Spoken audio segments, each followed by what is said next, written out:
welcome to the deep dive. We spend a lot of time trying to define human capability. Mhm. And if you're like us, you're constantly hearing about the classics, IQ, right? The Yeah. intellectual quotient. It registers that raw intellectual horsepower, how fast you process facts, solve problems. Standard stuff. Exactly. And then there's EQ, the emotional quotient. That measures our intentional well-being, Hmm. focuses on how well we choose to navigate relationships, manage our emotional lives. Yeah, managing ourselves and others. But our sources today, they pivot to something fascinating, really different. A third measure, rarely discussed. Hmm. This isn't about your capacity to learn or your capacity to relate. It's about your capacity to decide what you believe. Oh, We are diving into the concept of the belief quotient, BQ. that's exactly right. And our mission today really is to unpack the scholarly work defining this BQ because it registers something incredibly fundamental. Okay. It's about the intelligent decisions we make, specifically when choosing belief or disbelief in concepts that, well, that just cannot be empirically verified. Like the big questions. Exactly. We're talking ultimate existential questions. Chief among them, maybe, the existence and essence of God. Right. And to even understand how this can be framed as a quotient, we kind of have to radically shift how we think about knowledge itself. How so? Well, we need to distinguish between the philosophical gold standard, justified true belief, JTB, and something else. Yeah. The existential anchor of this whole discussion, justified belief decisions, JBD. Okay, let's unpack this. Let's start with the one most people probably recognize, even if they don't know the letters JTB. Sure. This is like the bedrock of Western philosophy, Yeah, right? If you want to say you know something, you need JTB. How does that work exactly? Right. So JTB is all about certainty. Its goal is to establish a clear relationship between the act of knowing, philosophers call that the epistemic, Epistemic, okay, anyway. and the reality of the thing being known, the ontological. So if I'm following, ontological is just a fancy word for what's actually real, the thing itself. Precisely, yeah. Yeah. Reality. So if you claim to know your coffee is hot, you need jollification. Maybe you saw the steam. Right. It must actually be true, so it is actually hot. Makes sense. Then you have to believe it. But critically, under JTB, accepting that truth isn't really a matter of choice, of volition. Okay. So you can't just decide it's cold if it's steaming hot. Exactly. You can't willingly decide that 2 + 2 = 5, and you can't choose to believe that cup of hot coffee is cold. Knowledge, in this standard JTB view, is sort of involuntary. It imposes itself on you based on evidence and reality. Okay, that makes perfect sense for, science. Yeah. Facts, things we can test and measure. Mm-hmm. But when we shift gears to those massive, maybe unanswerable existential questions, the sources argue JTB just breaks down. It doesn't work. Why is that standard inadequate for something like God? Well, because JTB demands ontological justification, proof, in reality. Right, the empirical stuff again. And since you can't empirically prove or disprove the existence of, say, an infinite non-physical being, JTB fails. It just can't offer that kind of knowledge. So it hits a wall. It hits a wall. And this is precisely where justified belief decisions, JBD, steps in. JBD applies exactly when that empirical or rational proof is, well, absent. Okay. So instead of linking the epistemic, the knowing, to the ontological, to reality, JBD links the epistemic to the existential. To our being. Yes. Our lives. Yes. Our very being. Yeah. So the focus shifts, really, from the object you're trying to know to the subject, the person who is making a decision about it. Okay. That's a big shift. It is. The kind of knowledge we gain from JBD, it requires us to justify why we choose to accept or reject the concept. Think about the end results. Yeah. The end process of JTB, that's the birth of knowledge, a concerned fact, like the coffee is hot. Right. But the end process of JBD, that's the birth of believers or non-believers. It's a definition of self, a stance you take in the universe. Yeah. It's about what you choose to live by. Wow. Okay, that is a massive distinction. And that brings us right to the core subject in the source material. Belief in God. Why does this topic inherently demand JBD? Why can't we just stick with facts? Well, it seems to come down to distinguishing between different types of truth that govern how we understand things. Most people kind of start at two. Okay. So, First, there's verification. That's the basis for sense-evident beliefs. I verify this chair is here by, touching it, empirical. got it. Touch and see. Second, comprehension. This is the basis for self-evident beliefs. Think mathematics. You comprehend that a triangle has 3 sides. You don't need to go out and verify every triangle you see. Right. It's definitional, Yeah. conceptual. Exactly. But the third type, the one relevant here, is volition, choice. And that, the sources argue, is the basis for existential truth. Volition, choice. Okay. So the decision to believe or disbelieve in God is fundamentally a decision for or against the understanding of the essence of God, not just his possible existence. Okay, let's dig into that. Essence versus existence. That sounds like a key paradox here. The language gets pretty intense in the sources around this. It does. Like if I see a dog, I know it exists. But understanding its essence, its dogness, its purpose, whatever that's different, how does this apply to God? What essence are we choosing to affirm or deny? Right. So God's essence, we're talking attributes like immortality, omniscience, creatorship, being the first cause. These can only be comprehended. They're purely noetic. Noetic, meaning Yeah. purely conceptual, Yes. intellectual, Yeah. existing in the mind. Correct. It exists only in the realm of thought, of comprehension. Now, the physical existence of God, even if it were somehow verifiable. Like if a being appeared in the sky tomorrow. Exactly. Even if that happened, it wouldn't automatically establish that noetic essence. You might verify its physical presence, sure, but you would still have to choose whether to affirm its claim to be, say, immortal or the source of all causality. That's brilliant. Because even if I saw that being, I could still intellectually deny its essence. I could say, okay, you exist, but you're just a really powerful alien or something. Precisely. And the very fact that non-believers exist alongside believers, that confirms the core point here. The choice is fundamentally rooted in affirming or denying the essence, not just affirming or denying some verifiable physical object. Because if God's existence was verifiable, like, I don't know, the Eiffel Tower, Then atheism wouldn't make logical sense. Everyone would just know there'd be no choice involved. It would be JTB. okay. So the choice is about the idea, the concept, the essence. Yes. And our sources also note this choice requires a pretty high level of metaphysical awareness. You're choosing belief or disbelief in a non-contingent being. Okay, that's another term we need to nail down. Non-contingent. What does that mean? Good question. Contingent means something that depends on something else for its existence. You know, a house is contingent on wood, builders, land. Right. I'm contingent on my parents. Exactly. A non-contingent being is something conceived as existing necessarily. It doesn't depend on anything else. It exists outside the usual chain of cause and effect. It is its own cause, so to speak. The uncaused cause. That's one way it's put, yes.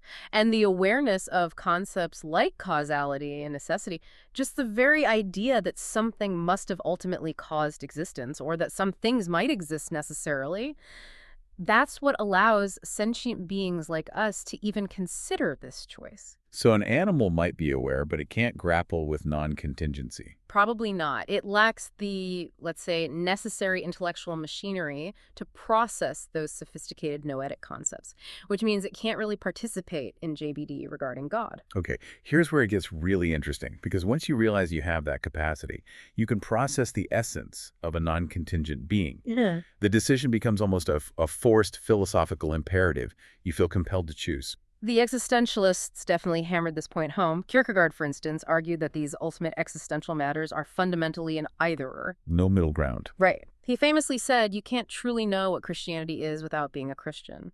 The choice itself creates the believer. And by extension, the non-believer too.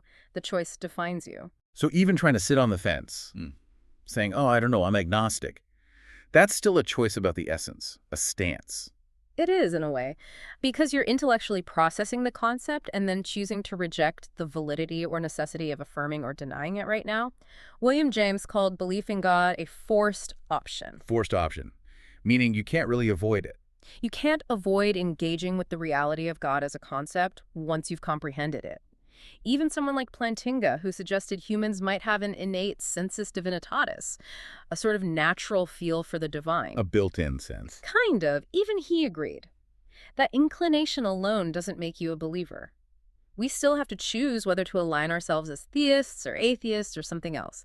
The concept's presence doesn't guarantee belief. Okay, so if this whole process is a high-level intellectual choice, a decision, what justifications, what warrants do intelligent people actually cite for making these JBDs, this feels like the core of the BQ idea. It's not what you believe, but the intelligence, the reasoning, why you believe it. Let's start with the warrants, the justifications for belief. Okay.